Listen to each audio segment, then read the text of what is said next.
मित्रों, नौटंकी और झूठ का जितना बड़ा कारोबार आपको गोदी मीडिया और भक्तों के व्हाट्सएप ग्रुप्स में नजर आता है इंडिया के अंदर, दुनिया में कहीं और आपको ये चीजें इस तरह से नहीं मिलती। इतना कॉन्फिडेंस के साथ झूठ बोल रहे होते हैं कि सुनते ही कानों से धुआं निकलना शुरू हो जाता है और दिमाग की बत्ती गुल हो जाती है। पिछले 48 घंटों से बहुत बड़े पैमाने पे इंडिया के अंदर ये झूठ बोला जा रहा है गोदी मीडिया में कि चाइना जो है वहाँ मार्शल लॉ लग गया है और फौज ने वहाँ पे जनाब टेक ओवर कर लिया है, हुकूमत बना दी है उन्होंने। बल्कि शी जिनपिंग साहब को, उनके जो सदर हैं, उनको हाउस अरेस्ट भी कर लिया गया है और पीएलए के एक टॉप के मिलिट्री ऑफिशियल हैं, इन्होंने ये सारी कार्रवाई डाली है। पीएलए ने खुद मार्शल लॉ लगाया। एक हंगामा इंडिया के अंदर मचा हुआ है इस न्यूज़ को लेके। नाउ इस नॉनसेंस पे मैंने कल भी बात नहीं की थी, मैं बात नहीं करना चाह रहा था, लेकिन फिर ये हुआ है कि कल से लेके मुझे इतने मैसेजेस आए हैं फेसबुक पे, ट्विटर पे और मेरे ईमेल पे भी कि मुझे इस पे मजबूरन बात करनी पड़ रही है। सारे लोग यही पूछ रहे हैं कि व्हाट्स हैपनिंग इन चाइना। तो भाई कुछ नहीं हो रहा वहाँ पे। जिस चीज़ का वहाँ पर क्लेम किया जा रहा था ना कि कोई रातों रात सरकार गिर गई है और चाइना में नया सेटअप आ गया है, ये सिर्फ चाइना की लेवल का इवेंट नहीं है, ग्लोबल इवेंट है। अगर ऐसा कोई वाकई हकीकतन कोई चीज़ होती ना तो चाइना नहीं, इस वक्त पूरी दुनिया के अंदर आपको अफरा तफरी नजर आती। चाइना इस वक्त एज यूजुअल काम कर रहा है, ना वहाँ पर उनकी जो करेंसी है युआन, ना वो गिरी है, ना उनके स्टॉक मार्केट गिरी है। अगर ये डेवलपमेंट इस तरह से होती ना तो ग्लोबल स्टॉक मार्केट्स आपको, खास तौर पर चाइनीज जो मार्केट्स हैं, वो आपको क्रैश होती हुई नजर आती। दुनिया भर में देखें, चाइनीज बेस्ड फर्म्स जो हैं वो दुनिया भर की स्टॉक मार्केट्स में रजिस्टर्ड हैं, वो आपको गिरती हुई नजर आती। दुनिया भर की स्टॉक मार्केट आपको गिरती हुई नजर आती। चाइना की एक्सपोर्ट और इंपोर्ट मुतासर हो रही होती, चाइना की गवर्नमेंट के इदारे मुतासर हो रहे होते, चाइना का मीडिया इस वक्त तक तो हिल चुका होता, लेकिन ऐसा तो कुछ भी नहीं हुआ वहाँ पर। ग्लोबल टाइम्स जो इनका सरकारी अखबार है, सरकारी न्यूज़ आउटलेट है इनका, वहाँ से भी किसी किस्म की कोई खबर इस तरह की नहीं आई। पीपल्स डेली जो उनका एक अखबार है, वहाँ पर भी ऐसा कुछ नहीं छाया हुआ। जबकि इधर अगर आप देखें ना इंडिया के अंदर, आपको एक भूचाल नज़र आता है मीडिया के अंदर। इन्होंने तो चाइना को तोड़ के 6-7 टुकड़े भी कर डाले हैं। आप ज़रा ये मैप देखें, इंडिया के अंदर ये मैप वायरल हुआ पड़ा है सोशल मीडिया के अंदर 2-3 दिन से लेके कि बस मोदी जी ने ना चाणक्य नीति से गेम ही पलट दिए वहाँ पे। भाई अच्छे दिन आ गए और चाइना तो गया काम से, अब तो ना हम विश्व गुरु हैं। कौन लोग हो तुसी भाई? पता नहीं कैसे ये हिंदुत्व के भक्त हजरात किस तरह से ये सब चीज़ें उनके माइंड में आ रही होती है। ये एक अजब बात है। वैसे बैठे बैठे ऐसे ही तूफान खड़ा कर देते हैं। आप ज़रा मैप ही देख लें, ये जो मैप आजकल बड़ा शेयर कर रहे हैं, देखें इसको। एक अदद इंडियन स्टेट भी उन्होंने खींच निकाली है चाइना के अंदर से, शिवा स्थल के नाम से, कि चाइना बस टूटेगा ना तो ये करेंगे कि यहाँ से ना ये वाला जो टुकड़ा है ये हम ले लेंगे और बाकी अलग मुल्क बन जाएंगे। शिवा स्थल उन्होंने अपनी स्टेट बना ली है वहाँ पर। अच्छा, ये पट्टी वैसे इन्होंने इसीलिए निकाली है शिवा स्थल की क्योंकि इधर ये जो मैप है ना, ये वाले जो रीजन्स हैं इंडिया के पास चाइना के रीजन्स लगते हैं, इधर कैलाश के पहाड़ हैं। हिंदू बिरादरी का अकीदा है कि यहाँ पर शिवा रहता है अपनी पत्नी और बच्चे गणेश के साथ, तो इसीलिए उन्होंने शिवा स्थल का नाम दे के और ये स्टेट बना दी है अपनी ख्यालों ख्यालों में से, बिल्ली के ख्वाब में छीछड़े। वैसे ये सिर्फ इंडिया नहीं, कुछ कुछ वेस्टर्न जो न्यूज़ आउटलेट्स हैं वहाँ से भी झूठा प्रोपेगेंडा जो है वो पिछले 2-3 दिन से लेके किया गया है, वहाँ पर भी नज़र आ रहा है।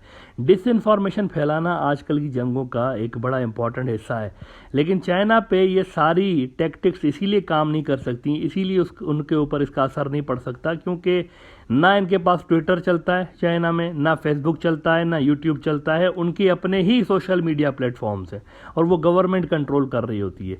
तो इनकी जो पब्लिक है ना, उनको पता ही नहीं है कि गोदी मीडिया क्या कह रहा है तो वेस्टर्न मीडिया क्या कह रहा है, क्या बग बग जिग जिग हो रही है। इनकी पब्लिक को, चाइनीज़ पब्लिक को पता ही नहीं होता कि ये लोग क्या बातें कर रहे होते हैं।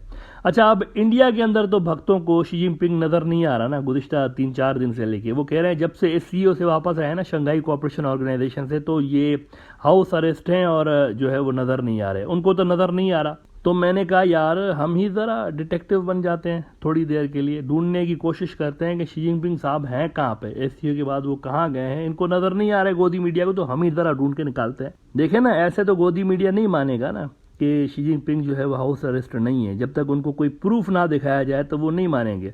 तो प्रूफ मुझे मिल गया है जी, बड़ी मेहनत से, बड़ा एक रिसर्च करने के बाद, इधर उधर फ़ोने घुमाने के बाद मैंने प्रेसिडेंट शी साहब को ढूंढ निकाला है।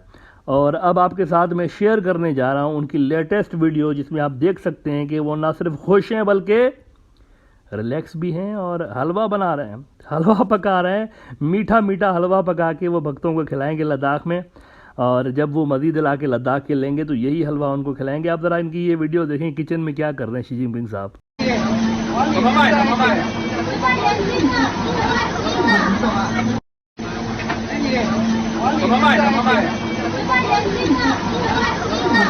तो देखें ये हाल है। जिस वक्त इंडिया में गोदी मीडिया चाइना की सरकार गिरा के, वहाँ पीएलए को आपस में ही लड़वा के और चाइना के अंदर सिविल वॉर पैदा करके वहाँ 6 मुल्क क्रिएट करके प्लस एक इंडियन स्टेट सेवा स्थल भी बनाने की बातें कर रहे थे ना, तो उस वक्त शी जिनपिंग साहब जो हैं वो आराम से जो है ना हलवा भी बना रहे थे और इनकी बेवकूफ़ी भी हंस भी रहे थे। चाइना के अंदर जो है वो हर चीज़ नॉर्मल थी उस वक्त, there was no unusual movement on the ground. अच्छा, यूएई में रहने वाले मेरे एक चाइनीज़ दोस्त विरोज भाई से मैंने सुबह पूछा था, आज मैंने कांटेक्ट किया उनसे कि यार ये क्या हो रहा है, इंडियन न्यूज़ में ये सारा कुछ हो रहा है, तो ज़रा फ़ोन घुमा के मुझे पता कर कहते हैं कि बीजिंग में क्या सूरत हाल है। And he laughed and send me this picture. उन्होंने कहा कि भाई ना तो मीडिया को इस बात का इल्म है, ना पीएलए को खुद पता है कि कोई मार्शल लॉ भी लगा है, ना शी जिनपिंग को पता है कि वो हाउस अरेस्ट है। बल्कि मज़े की बात यह है कि पीएलए का जो चीफ है, हेड जो है पीएलए का, जिसके अंडर पीएलए आती है, जिसकी कमांड में पीएलए काम करती है, वो खुद शी जिनपिंग ही है। वही खुद आर्मी का चीफ है, जिसके लिए कहा जा रहा है कि आर्मी रूल रख गया है ना, तो आर्मी का चीफ तो वो खुद है जिसके हाउस अरेस्ट की बातें कर रहे हैं गोदी मीडिया। अब ये बातें सुनकर मैं भी सोच में पड़ गया कि भाई अगर पीएलए है ही शी जिनपिंग के अंडर में, तो फिर वो जिन लोगों के मार्शल लॉ लगाने की ये बातें कर रहे हैं, वो कैसे अपने बॉस को छोड़ के दूसरों के ऑर्डर्स मानेंगे और मिलिट्री रूल लाएंगे? क्या ये एक बेसिक कॉमन सेंस की बात समझ में नहीं आती गोदी मीडिया के अंदर लोगों को? ये जो तस्वीर आप देख रहे हैं मोदी साहब की, जिसमें मोदी साहब ने फौजी ड्रेस पहनी हुई है और बड़ा एक जज्बे और जोश के साथ एक बॉलीवुड के फिल्म के हीरो की तरह वो सल्यूट मार रहे हैं, ये सारा ड्रामा भी है और दिस इज़ नॉनसेंस। ये बेवकूफ़ी है, क्योंकि मोदी के पास कोई आर्मी की पोस्ट ही नहीं है। He is not a military man, और ना ही इनके पास कोई इंडियन आर्मी में कोई ये जॉब करते हैं, कुछ भी नहीं करते। लिहाजा इसका आर्मी ड्रेस पहनने का कोई मोटिव नहीं होता सिवाय एक के इसने फ़ोटो खिंचवाना होता है भक्तों के लिए, वाह वाह करवाने के लिए इसने फ़ोटो खिंचवाना होता है, इसीलिए ड्रेस पहनता है। वो अक्सर छोटे बच्चे जिद करते हैं ना, पप्पा पप्पा मुझे बैटमैन बनना है, ये कुछ वैसी ही हरकतें कर रहा होता है। He has nothing to do with Indian army. लेकिन जब शी जिनपिंग को आप पीएलए की ड्रेस में इस तरह देखते हैं ना, ये देखिए आप, ये जब पहनता है ना तो इसका एक मतलब होता है, इसकी एक मीनिंग होती है, वो अलग बात है। और वो मतलब ये होता है कि he himself is the head of PLA. उनका यूं समझें कि आर्मी चीफ चाइना का खुद ये बंदा है जो कि उनका प्रेसिडेंट है। अब ऐसा में मुझे ये बताएं, कोई प्रोपेगेंडा बनता है भला? कोई प्रोपेगेंडा तुक बनता है कि उसी बंदे को आर्मी चीफ के लिए कह रहे हैं कि वो आर्मी चीफ हट गया और आर्मी का रूल भी लग गया है? ये कोई बात हुई भला? I think this is utter nonsense, और इस किस्म की बातों पर ध्यान नहीं देना चाहिए।